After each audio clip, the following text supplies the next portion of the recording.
اللہم صلی علی محمد وآل محمد۔ فاتحہ۔ بسم اللہ الرحمن الرحیم۔ الحمدللہ رب العالمین الرحمن الرحیم مالک یوم الدین۔ ایاک نعبد و ایاک نستعین اہدنا الصراط المستقیم صراط الذین انعمت علیہم غیر المغضوب علیہم ولا الضالین۔ یا قاضی الحاجات اقض حوائج المؤمنین والمؤمنات۔ یا شافی الامراض اشف مرضان المؤمنین والمؤمنات۔ اللہم وفق جمیع المؤمنین والمؤمنات بالاتحاد والاخلاص وخلص قلوب المؤمنین والمؤمنات من البغض والحسد والنفاق۔ اللہم اغفر ذنوب المؤمنین والمؤمنات باللطف والکرامات۔ بلند صلوات پڑھ دیجئے۔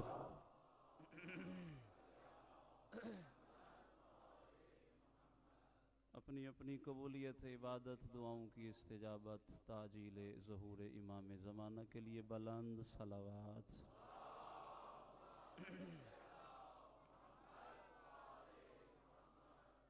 اعوذ باللہ من الشیطان الرجیم۔ بسم اللہ الرحمن الرحیم۔ بسم اللہ وباللہ وصلی اللہ علی محمد وآلہ صلوات۔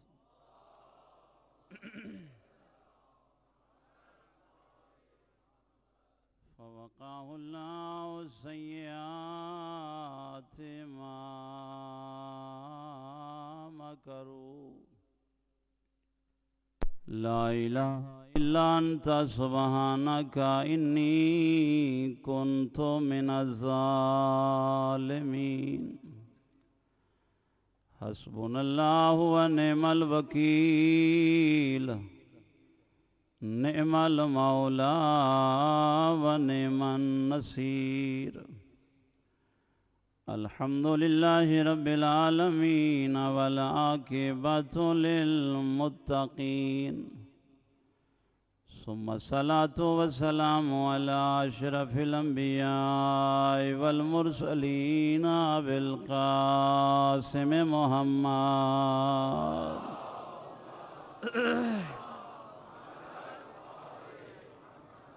وعلى ابن عمه وكاشف غمه علی بن ابی طالب امیر المومنین صلوات اللہم صلی علیہ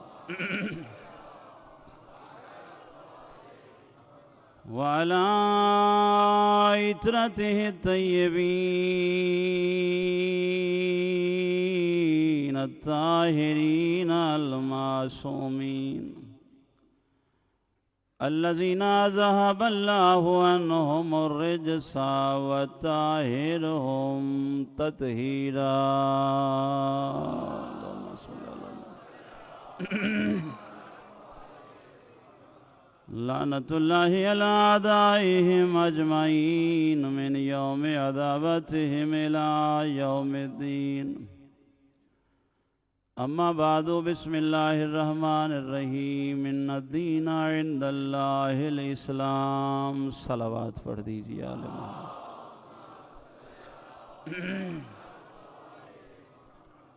دعا ہے کہ مالک آپ کا چل آیا عبادت شمار فرمائے، انتظامیہ حضرات کی مالک توفیقات میں اضافہ فرمائے۔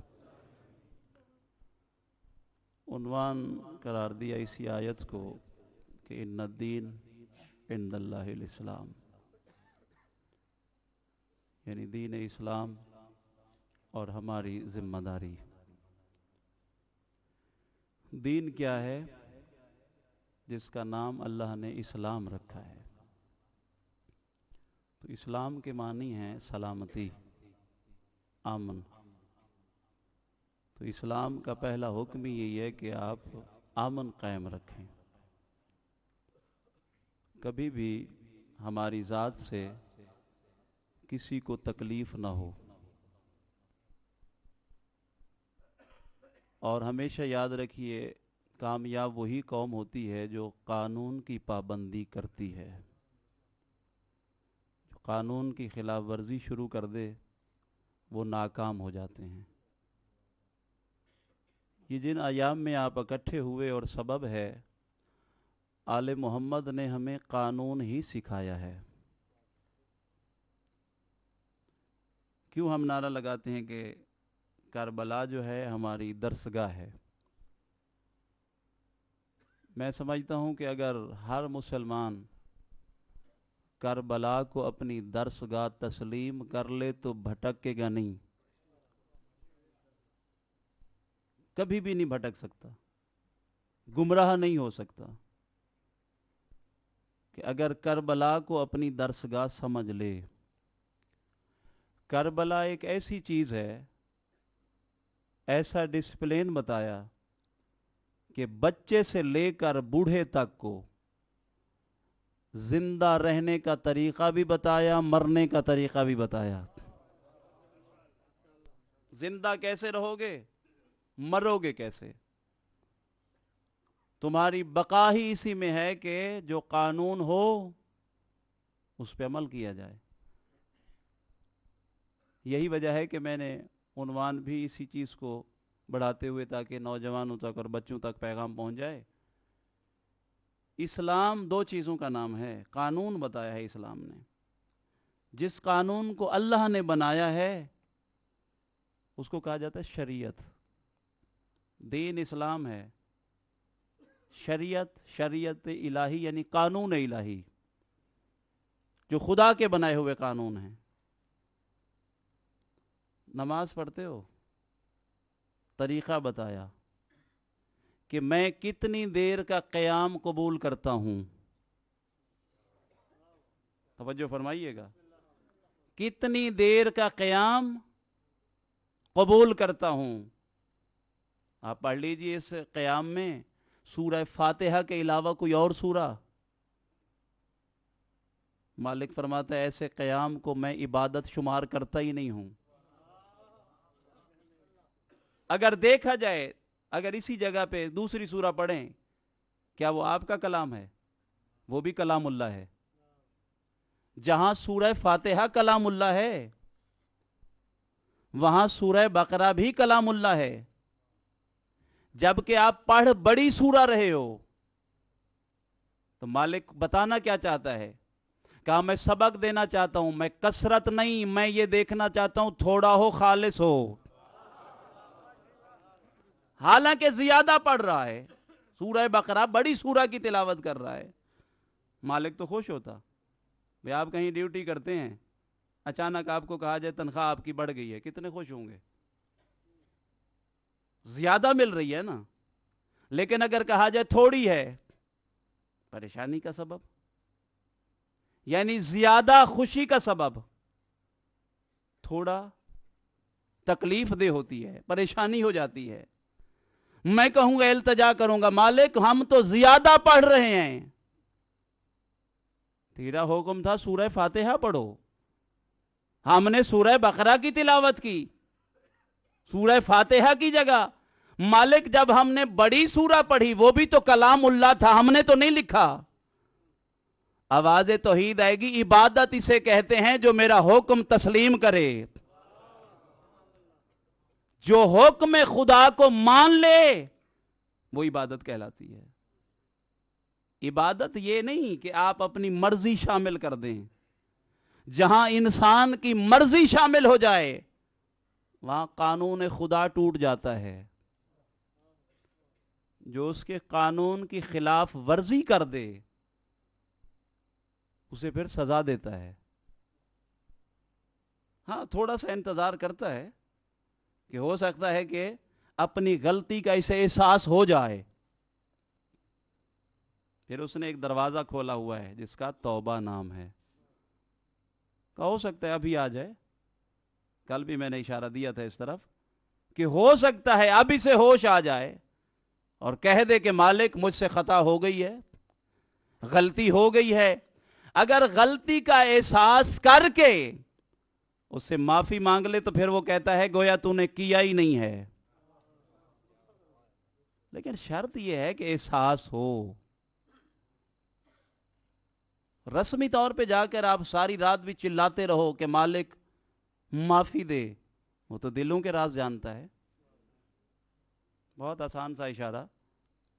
جناب ابراہیم علیہ السلام جب فرعون کے پاس پہنچے تو ان کی بیوی جناب سارہ بھی تھی ساتھ میں. تو تاریخ کہتی ہے کہ جب فرعون کے پاس پہنچے تو جناب سارہ ایک صندوق میں انہیں بند کیا ہوا تھا. تو کہا یہ کیا ہے؟ کہا میری بیوی ہے. جب دیکھا تو اس فرعون نے آگے ہاتھ بڑھایا. جناب ابراہیم نے دستے دعا بلند کیے، کہا مالک تو تو غیرت مند ہے. توجہ فرمائیے گا، مالک تو تو غیرت مند ہے. جب میں تجھے غیرت مند تسلیم کرتا ہوں تو میری غیرت کا محافظ بھی تو ہے. اس کا نتیجہ کیا نکلا؟ ہاتھ شل ہو گیا. اب فرعون کے الفاظ ہیں کہ ابراہیم کیا تیرے خدا نے مجھے سزا دی؟ کہاں میرا خدا غیرت مند ہے. پھر آگے ہاتھ بڑھایا، پھر شل ہو گیا. تیسری مرتبہ یہ کہتا ہے کہ معافی چاہتا ہوں، غلطی ہو گئی ہے، اب میں وعدہ کرتا ہوں کہ میں قانون کے خلاف ورزی نہیں کروں گا.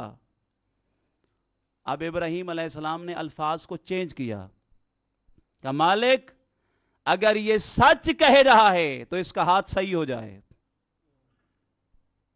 اگر یہ واقعاً اس نے دل سے تسلیم کر ہی لیا ہے تو مالک اس کا ہاتھ واپس درست ہو جائے. ہاتھ صحیح ہوا چونکہ سچ کہہ رہا تھا. اور پھر سچ کی دلیل بھی دی کہ ہم تمہیں کنیزی میں جناب ہاجرہ دیتے ہیں. پھر کسی مجلس میں اس کو تفصیل سے عرض کروں گا. لیکن ابراہیم علیہ السلام نے کیا کہا کہ مالک اگر سچ کہہ رہا ہے تو صحیح ہو جائے. تو بس ہمیں بھی تو نتیجہ، ہماری ذمہ داری، چونکہ میرا عنوان بھی یہ کہ ہماری ذمہ داری کیا ہے. ہماری مجبوری یہ ہے کہ ہم ممبر سے مولانا بیان کر دیتا ہے، سامعین سن لیتے ہیں، سنا اور گئے. کاش کہ اگر یہ بھی ہوتا کہ جو ہمیں سن رہے ہیں وہ قصہ، اس قصے کو قصہ نہ سمجھا جائے بلکہ یہ دیکھا جائے کہ مالک ہمیں کیوں سنوا رہا ہے. آپ پورے قرآن میں دیکھیے، قرآن مجید کا زیادہ حصہ جو ہے وہ قصص پہ مبنی ہے. تو مالک کیا ہمیں قصے سنانا چاہتا ہے؟ عام طور پہ اس سے قبل بزرگ اس بات کی گواہی دیں گے، بچے کو ساتھ میں سلا لیتے تھے اور کوئی نہ کوئی تعمیری سٹوری سناتے تھے کہ بیٹا ہم تمہیں سٹوری سناتے ہیں، تم سو جانا. بچہ اتنا عادی ہو جاتا، چاہے وہ ماں سنائے یا باپ سنائے یا دادی سنائے، اتنا عادی ہو جاتا کہ اسے نیند نہیں آتی جب تک وہ ایک سٹوری نہ سنے. اس کا فائدہ کیا ہوتا تھا کہ جب یہ جوان ہو جاتا تھا تو اسے اپنی ذمہ داری کا احساس ہو جاتا. وہ اسی سٹوری میں بہت بڑا سبق دیا جاتا تھا کہ تیری ذمہ داری کیا ہے. آج بھی کچھ بزرگ ہیں نا، کہتے ہیں جی میرے بزرگ نے یہ بات کی، اس وقت مجھے سمجھ میں نہیں آئی، جب میں معاشرے میں آیا تو پھر مجھے پتا چلا کہ میرا باپ مجھے کہنا کیا چاہتا تھا، میری ماں مجھے سبق کیا دینا چاہتی تھی. تم تو خوش نصیب ہو کہ تمہیں فرش عزا ایسا ملا ہے کہ جہاں سے آدم سے لے کر خاتم تک، علی سے لے کر امام زمانہ تک سبق مل جاتا ہے. مل کے صلوات بھیجیے عالم.